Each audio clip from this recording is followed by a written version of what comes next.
mu mweta tugirana inama turibukiranya tubwirizanya ibyiza twabuzanye ibibi kandi twirinda kuvuga ibyo tudakora. Ikaze mu ishuri rya none. Mu mweta y'uyu munsi mu ishuri rya none nyemera twigane nkubera umwarimu mbera undi nkubera umunyeshuri utazira ibitekerezo bye nawe kandi uhorana ijambo riguha ijambo. Ndagiye hari ibyo nsize wenda mu bundi buzima ho ntazi nzasanga ibitandukanye n'ibyo nsize. Nyemera twigane unkundire tugendane. Umunsi buri wese yavukaga babimenye baramwitezeho byinshi, nta cyahindutse umujura cyaruwo.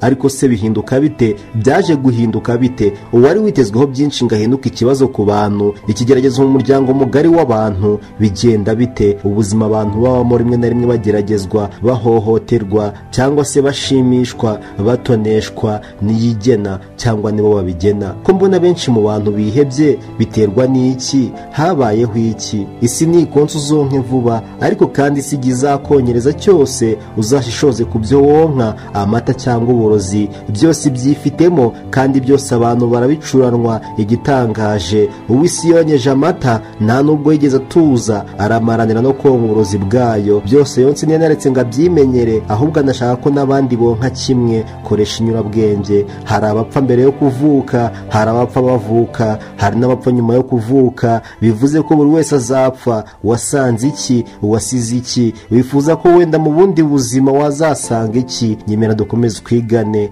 Ndagiye nsize n'ingaruka nzasange. Nsize abantu birata amoko, amadini, ubutunzi n'ingaruka nzasanga abantu birata kuba abantu. Iby'amoko bitakibaho uretse kuba abantu batandukanywa n'ibintu cyangwa n'inyamaswa. Nzasanga amadini adatanya abantu, Imana bavuga n'ibyo bayivugaho byubahirizwa. N'ingaruka sinzasanga hari abirata ubutunzi. Ubutunzi bukomeye buzaba imico myiza, kandi n'urya inshuro n'inshuti bizashira udahaze. Nta watunze ngo atunganirwe ngo maze ahoreho iteka. Nawe igihe kizagera, nawe igihe cyarageze aragenda. Nzasanga abantu batekereza cyane ku bundi buzima nyuma y'urupfu. Ndagiye nsize hirya no hino hari imitswe, ikimenyane, kwironda n'ibindi. N'ingaruka nzasanga buri wese ari mu mwanya agomba kuba arimo, atanegetsemo cyangwa ngo ahengekwemo hakabaye harushikamyemo. Nzasanga kanaka na kanaka uriya banganya amahirwe imbere y'amategeko, bive mu mvugo bijye mu ngiro mpamo. Nzasanga ntawe ubuza undi amahirwe kubw'uwo ari we. Nzasanga abantu bose bafite uburenganzira bungana, ntawe uvutswa amata ngo ahabwe undi. Ndagiye nsize abagore n'abagabo bahanganiye mu buringanire n'ubwuzuzanye. Imyiryane mu miryango, abashakanye baricana hirya no hino, byarenze aho baranihekura. Nsize amategeko ari mu bitabo ariwo muti utegerejwe kuzakiza iki kiza. Bizashoboka se maye? N'ingaruka nzasanga abagore n'abagabo barasubiye ku muco. Itegeko rishobora kuba ico mu muco. Nta mugabo wica umugore nzasanga mwarabimize nk'uko mumera ibyo kurya. Nta mugore wica umugabo nzasanga ari ryo funguro. Nzasange mwuzuzanya muri byose. Kuringanira byo ntimuziringanizanye. Bagore beza, nta mbyeyi igendana inkubiri. Nzasange mwonsa umuco, amategeko yarabaye amaganga. Nzasanga abagabo ari mena gitero baharanira kurusha, kandi abafasha myumvire n'imara gahinda ari abagore babo. Nzasange batahiriza umugozi umwe. Ndagiye nsize abantu hirya no hino bica abandi. Nsize abantu bagambanira abandi. Nsize ubuhemu, ubugome, ubwangizi hirya no hino byarahawe icyicaro cy'imbere. N'ingaruka sinzasanga hari umuntu w'inkora amaraso ya mugenzi we. Nzasanga buri wese azi ko ibyo atifuza gukorerwa nawe atagakwiye kubikorera undi. Nzasanga abagambanyi barakozwe n'isoni nka zimwe numva zakoze Yuda wagambaniye Yesu n'ubundi agahora ku ngoma. Nzasange nta muntu ukigambanira mugenzi we. Nzasanga ubugome, ubuhemu, ubwangizi burangwa ku bindi bitari umuntu. Ni gute umuntu yakibagirwa ko yabayeho avuye mu mazi asuzuguritse maze akigira igitangaza kitumva, kidashobora kubana neza, kidashobora gutanga amahoro? Nzasange buri muntu yibuka neza ko itandukaniro ry'imibereho ridakuraho inzira imwe yo kubaho. Nta mugongo w'umugabo wavuyemo kitari amazi ngo kinjire mu mugore, kandi nta kitari amazi cyakiriye amazi yavuye mu mugongo w'umugabo. Nzasanga abantu baca bugufi. Nzasanga intebe zose zarahawe abeza mu byiza. Ndagiye nsize isi ishaka guturwa n'abifite gusa, nk'aho ari bo bayihanze ngo bayigenge. Nsize ab'ubushobozi buke, abanyembaraga nke, bisa nk'aho bafite ahandi baremewe gutura hatari ku isi. Nsize hirya no hino hari ababuze iyo batura. Nsize ku mihanda hari abandagaye. Nsize hari abahoze batunze ubu babuze byose, kandi nsize hari abishwe n'inzara mu gihe hari ababimena. N'ingaruka nzasanga uwifite atabangamiwe no gutura n'udafite. Nzasanga kwigwiza hatari wo muco, ahubwo abantu basangira iby'isi yabahaye. Nzasanga abantu batabura ubwenge butabuzwe n'inyamaswa. Inyamaswa ibyara benshi ikabonsa, nta kwikubira amabere yose. Nzasanga nzasange ntawe urya ngo asigaze mu gihe hari n'uwabuze impumuro yabyo gusa ngo akomeze abeho, nzasanga abantu batiturana inabi, nzasange kwihimura byarashize ndagiye. Nsize isi yambara urugamba ngo imfizi ku mfizi, inyana ku nyana, ubwo nyine ngo isekuru muzayibona ibangurirwa, ishashi nayo izaba irimbanyije mu kubangurira, iyarinze ntizabangurirwa kuko iyakayibangure nayo izaba ihuge mu kubangurirwa. N'ingaruka nzasanga umwarimu w'isuka adahabwa uburenganzira n'umutoza w'umwanda. Sinanga gakondo zose ariko nzasanga gakondo yarasubiweho, imfizi yimya naho inyana yimya. nzasanga imfizi kwegerana zumva ari ikizira n'inyana bibuko. nzasanga ibyishimo nyabyo hagati aho bishingiye ku ifi yaremewe kuba mu mazi, naho mu mavuta iba yahinduriwe karemano. Ndagiye. Nsize abashinga amategeko aribo bangiza amategeko, nsize amategeko ari impumyi kuri bamwe abandi abakanuriye, nsize isi yuzuye amategeko n'ibihano ariko bitagabanya ibyaha. Nsize abanyabyaha aribo bashyiraho amategeko ari nabo bayareberera, byose mu nyungu zabo. nsize hari isi igenzura isi mu isi, abiyo nibo bagena umunyabyaha n'utari we. n'ingaruka nzasanga abantu biyoboraho kuyoborwa n'amategeko atababereyeho. nzasanga amategeko ahera ku bayashyizeho. nzasanga isi yuzuye amategeko iba n'impamvu yo kugira isi nziza. nzasanga abantu aribo bishyiriraho amategeko abagenga, ahari nabwo bazamenya inkota izabagegena igihe batandukiriye. nzasanga umunyantege nke atabizira. Ndagiye. simvuga ibyo mvuga nivanga nshaka kuvangura ibyo ntavanze. nzasanga abantu bumva bakumvira bitagombeye ngo ninde wavuze n'uwahe afite iki, kandi nyamara uvuze ko nyir'urugo yapfuye si uba umwishe.